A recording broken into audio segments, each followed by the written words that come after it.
ప్రాయశ్చిత్తానికి చర్యలు. చర్చికో మసీదుకో అపచారం జరిగితే మీరు ఊరుకుంటారా? జగన్ కు పవన్ కళ్యాణ్ సూటి ప్రశ్న. ఇలాంటి అపవిత్రం ఒక చర్చి మీద జరిగిన, ఒక మస్జిద్ మీద జరిగిన దేశం అల్లకల్లోలం చేసేస్తారు.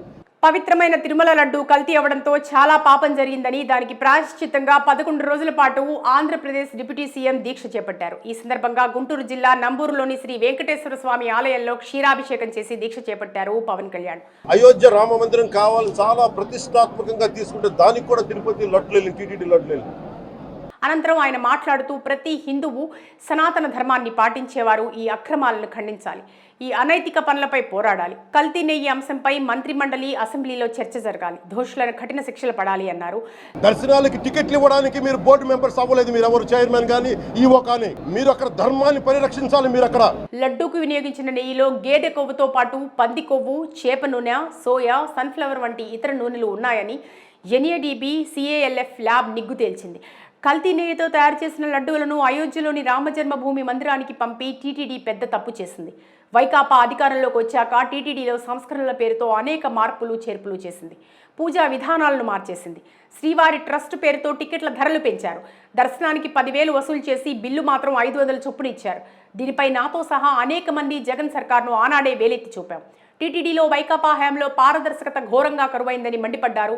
చర్చి మసీదులో ఇలా జరిగితే దేశం అల్లకల్లోలమయ్యేది. అదే హిందువులకు జరిగితే మాట్లాడకూడదా?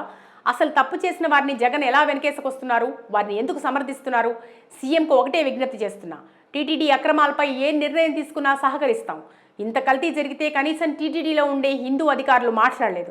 వారికి అపవిత్రం జరుగుతూ ఉంటే మీరు కల్తీ మీకు తెలిసి కూడా మీరు ఎందుకు కాముకున్నారు? భయపడ్డారా వైసీపీ అంటే? వారు వైకాపా అంటే భయపడిపోయారా? కిలో నెయ్యి తయారీకి 1000 ఖర్చు అవుతుంది, అలాంటిది 360కే వస్తుందంటే నాణ్యత పరిశీలించకుండా తీసుకుంటారా? ఆ మధ్యవర్తి ఎవరో తేల్చాలని డిమాండ్ చేశారు.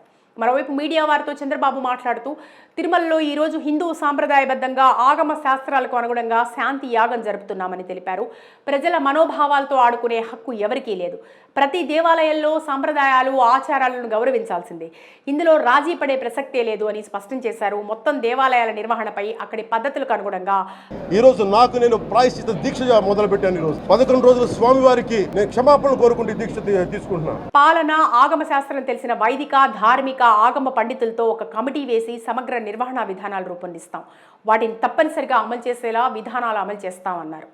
అన్ని దేవాలయాల్లో మహిళలకు గౌరవం లభించేలా చూస్తాం. దీనిపైన కమిటీ ద్వారా సిఫార్సులు తీసుకుంటామని పేర్కొన్నారు. దేవాలయాలు, మసీదులు, చర్చిలన్నింటిలో మత సామరస్యం కాపాడుకోవాలి. ఏ మతం ప్రార్థనా మందిరంలో ఆ మతం వారే ఉండాలి. పాలక మండలంలో నేరస్తులు, సంఘ విద్రోహ శక్తులు లేకుండా చూస్తాం. అవసరమైతే ఒక చట్టం తెస్తామని చంద్రబాబు పేర్కొన్నారు. ఇక వైఎస్ జగన్ గురించి ప్రస్తావిస్తూ, జగన్ చరిత్రలో క్షమించరాని నేరం చేసింది చాలక తప్పు చేసి ఎదురుదాడి చేస్తున్నారు. వెంకటేశ్వర స్వామికి అపచారం చేసి ఎదురుదాడి ఎవరైనా చేస్తారా? రిపోర్ట్ తారుమారు చేసి మీరు చేసిన తప్పుడు పనికి మద్దతు ఇవ్వాలని కోరుకుంటున్నారా అని జగన్ పై చంద్రబాబు విరుచుకుపడ్డారు. అది గౌరవ ముఖ్యమంత్రిగా నిర్ణయం తీసుకోమని మీరు ఏ నిర్ణయం తీసుకున్నా కేబినెట్ మీ వెనకాల ఉంటుంది, ప్రజలు మీ వెనకే ఉంటారు. ఇష్టానుసారంగా చేసి భక్తుల మనోభావాలు దెబ్బతీశారు. ఇతరులపై నెపం నెట్టేస్తున్నారు. అసత్యాలు, అబద్ధాలతో ప్రధానమంత్రికి లేఖ రాశారంటే ఎంత ధైర్యం అని చంద్రబాబు మండిపడ్డారు. Fish oil, beef టాలో, lot